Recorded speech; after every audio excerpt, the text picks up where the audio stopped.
How to access data in virtual drive. Plug in USB flash drive. Download and install USB Secure to your USB drive.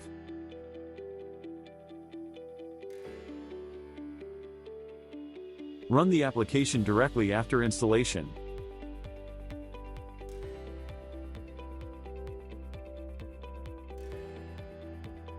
Click Yes on the Protect this USB drive option, and all your data will be password protected.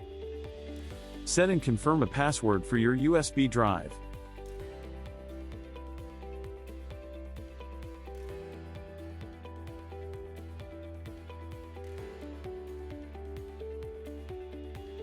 Click Lock USB drive to protect your data.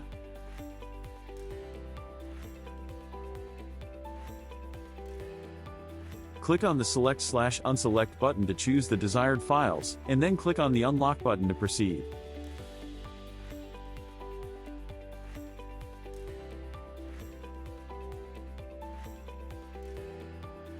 If you choose the option to unlock USB drive, all your protected files will be transferred to your USB drive.